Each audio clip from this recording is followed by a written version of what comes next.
Tema especial número 10. O que é o julgamento final?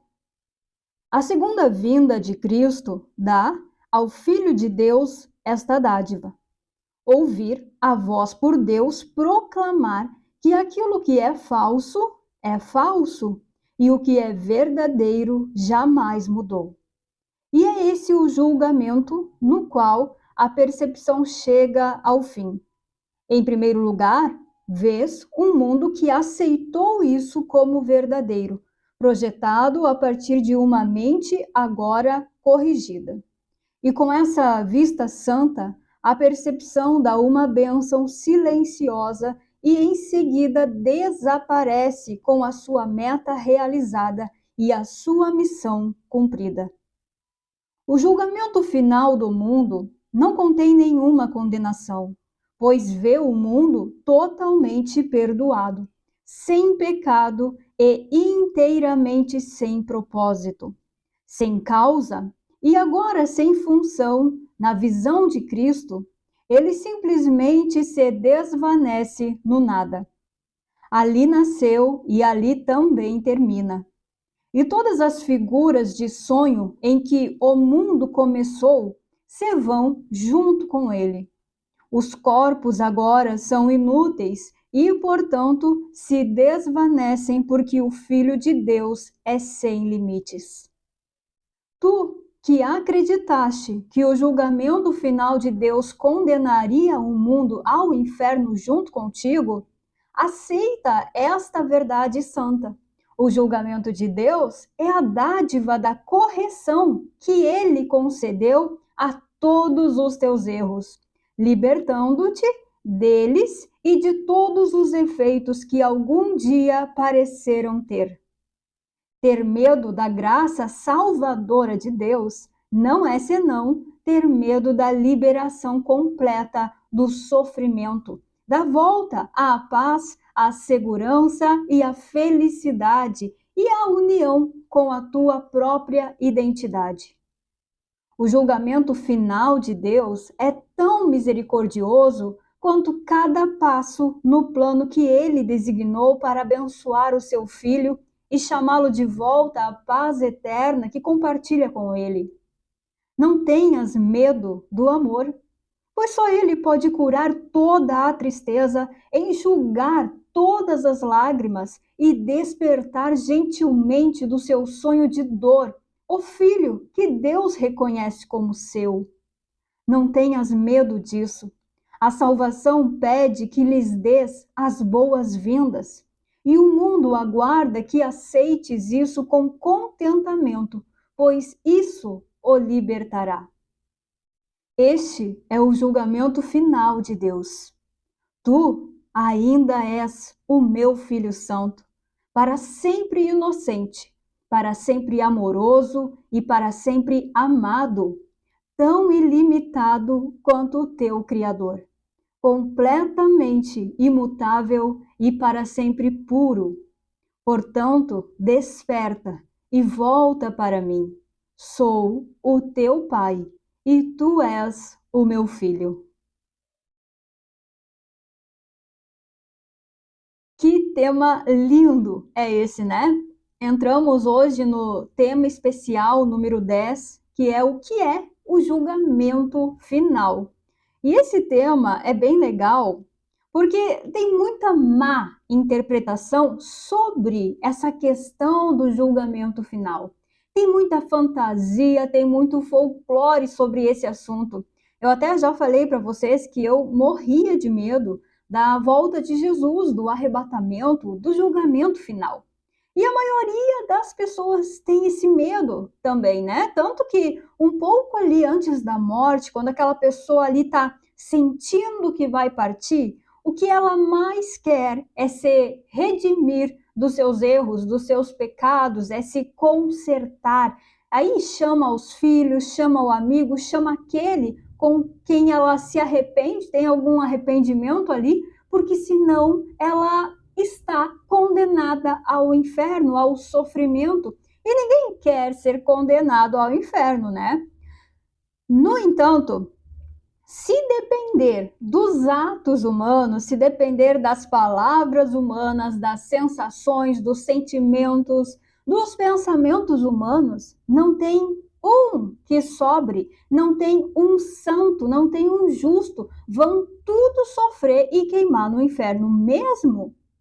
Era por isso que eu tinha medo, porque eu não fazia nada demais, né? Nada de grave ali na minha infância, na minha adolescência.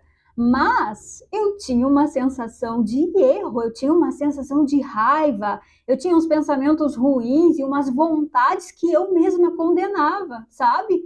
Então, se eu condenava, quem dirá Deus? O julgamento de Deus sobre mim era certo que ele me condenaria ao inferno, né? Era assim que eu pensava. E todo mundo sente raiva, todo mundo tem birra com alguém, gosta de um e não gosta de outro, né? Eu tô falando essas coisinhas pequenininhas, ruins, que nós ficamos às vezes guardando só para nós, escondendo dos outros e querendo ficar só para nós, né? A gente não demonstra essas coisas. E eu me condenava por essas coisas, né? E tinha medo do julgamento de Deus por essas coisinhas pequenininhas aí que todo mundo sente, né? É por isso que se dependesse dos nossos atos e se depender dos atos, dos pensamentos, das palavras, né? Dos sentimentos da humanidade, é por isso que eu digo, todo mundo estaria ferrado mesmo, todo mundo seria julgado um pecador e condenado ao inferno.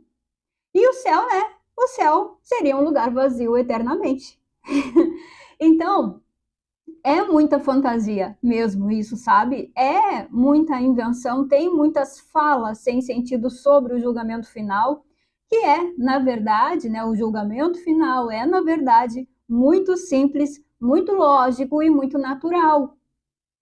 Então, sem mais enrolação aqui, né? O que é esse julgamento final? Que é o nosso tema especial, onde nós vamos ter aí as próximas 10 lições. O que é esse julgamento final? O julgamento final é definir, é decidir, julgar, dar um veredito, é dizer é isso e deu, sem voltar atrás. É decidir de vez e definitivamente. Por isso que é final, final, é a decisão final, onde não se volta atrás. Só que esse veredito, esse julgamento, essa decisão final de Deus, não é algo que vai acontecer no futuro, né? E aqui que está um dos enganos que a gente acredita, né? Que esse julgamento vai acontecer, né? Só que, na verdade, esse julgamento, ele já aconteceu. Aqui está o pulo do gato. Já aconteceu, né? E também tem outra coisa aqui, né, que não é a decisão final de Deus, né, esse julgamento, não é essa decisão final de Deus sobre os atos da humanidade.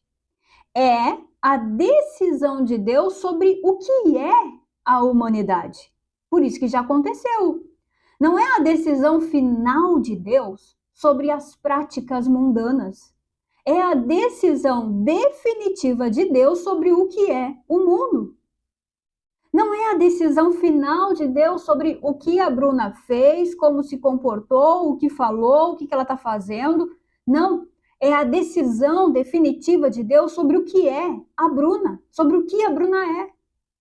Se você compreender que o julgamento final não é sobre o que se faz, o que se fala, o que se pensa, mas é sobre o que é cada coisa dessa, o medo do julgamento acaba.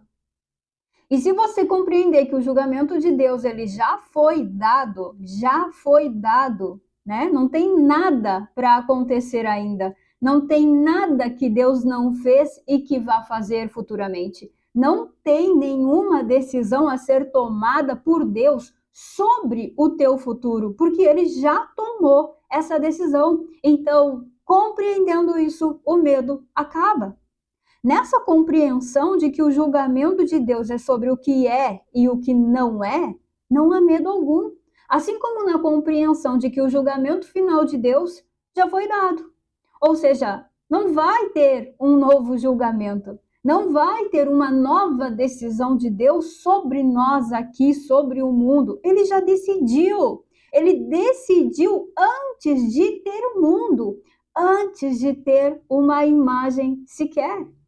Deus decidiu, ele deu o veredito, ele julgou quando a ideia de separação surgiu na mente. Foi aí que aconteceu o julgamento. Foi ele dizer, filho, Cristo, existência, isso, a ideia de separação não tem significado. É claro que isso é uma hipérbole, né? Mas o que eu quero dizer é que o julgamento de Deus é saber que a separação não é real, é saber que a separação não pode acontecer, não aconteceu, não é real. Então lá, quando teve a ideia de separação, Deus já viu automaticamente que ela não era real, que não poderia ser real. E esse foi o julgamento final dele, na qual não tem nenhuma condenação, né? Nenhuma culpa sobre o Filho de Deus. Não teve culpa, condenação, não teve sobre a criação dele, porque ele vê a separação como ilusão. Ele olha para a separação como algo sem realidade, como algo insignificante, como uma imaginação vã, como algo sem propósito. Então, se não existe, se eu estou vendo que não é real, que não existe, né? Por que vou condenar? É por isso que não tem condenação, não tem culpa, não tem castigo, não tem dor, sofrimento, não tem inferno. Por isso, né, que ninguém precisa se preocupar com o julgamento final. Se isso era uma preocupação, você não precisa se preocupar com o julgamento final, porque ele já foi dado, ele já aconteceu, tudo já foi feito, graças a Deus. E não tem ninguém que foi condenado ao inferno. Olha que notícia boa! Não tem ninguém que foi condenado à dor, ao sofrimento. Não tem. A nossa condenação, a nossa sentença, o nosso veredito foi o quê? Foi a vida, foi a paz, foi o amor, foi a totalidade, foi a existência com Deus. Foi continuar sendo o Filho Santo de Deus. Esse é o passado, esse é o presente, esse é o nosso futuro, essa é a nossa realidade. O julgamento final de Deus já foi dado. A questão aqui é você. Você reconhece o julgamento final de Deus? Você aceitou o julgamento dele? Ou seja, você vê a separação como ilusão? Você olha para o mundo e sabe que não é a realidade? Ou você diz que sim, que o mundo é a realidade? Você olha essa imagem aí, você olha no espelho e tem certeza que você é esse corpo? Ou você tem certeza que a vida não se misturou e não se mistura à imagem? Aqui no texto ele diz assim, ó, a segunda vinda de Cristo, que foi, né, o tema especial que nós estávamos até então, até essa lição anterior ali. A segunda vinda de Cristo dá ao Filho de Deus esta dádiva. Qual dádiva? Ouvir a voz por Deus proclamar que aquilo que é falso e o que é verdadeiro jamais mudou. O que ele está querendo dizer? A segunda vinda, conforme nós já vimos, já falamos, já experienciamos, é apenas o nosso querer a verdade. É apenas a nossa disponibilidade para a verdade, é o nosso desejo pela verdade. A partir desse querer, a verdade nos é revelada. A verdade, ela é revelada na consciência. E esse é o julgamento final para nós, né? Essa revelação do que é verdadeiro e do que é falso é o julgamento final. É quando nós temos consciência da verdade. É quando nós fazemos esse discernimento do que é e do que não é, assim como Deus. É quando nós decidimos, julgamos, damos o veredito que Deus deu. Ou seja, quando nós passamos a ver como Ele vê, quando nós olhamos para a separação como ilusão, como algo que não existe, que não é real. Para nós, o julgamento final é termos a mesma mente de Deus, é ter os mesmos olhos de Deus, é compartilharmos desse julgamento de Deus, de ver a separação como algo sem significado e saber que a realidade é imutável, não muda, é e sempre foi. Como que Deus, ele julga a Bruna? Como algo que não é, que é ilusório. Como que Deus julga as coisas que a Bruna faz? Como algo que não é, como ilusão, como algo que não está acontecendo. E é assim que eu devo ver. Devo ver o falso como falso, a ilusão como ilusão. E o que é verdadeiro, que é Deus, que é a totalidade, a eternidade, como verdadeiro. Ver como verdadeiro. Como a única coisa que está aqui agora. Como a única coisa que está acontecendo agora. E isso acontece, essa experiência de ver o ilusório como ilusão e a verdade como verdadeira, na prática da segunda vinda de Cristo, que é o meu querer. Né? Então, isso acontece a partir do meu querer. É mediante o meu querer a verdade, a minha vontade pela verdade. Né? A experiência do julgamento final, ela vai então, a partir disso, se concretizando na consciência. Ou seja, eu vou tendo consciência da verdade, que é a totalidade, e soltando a identificação com a ilusão de separação. Eu vou percebendo a separação como insignificante e não mais como algo verdadeiro que está acontecendo. E aí a verdade ela vai se fortalecendo na consciência. Então, o julgamento final, que é ver a verdade como realidade e a separação como ilusão, é fazer esse discernimento, é após a segunda vinda de Cristo. Isto é após o meu desejo pela verdade, é após a minha vontade pela verdade por Deus, certo? Então é isso.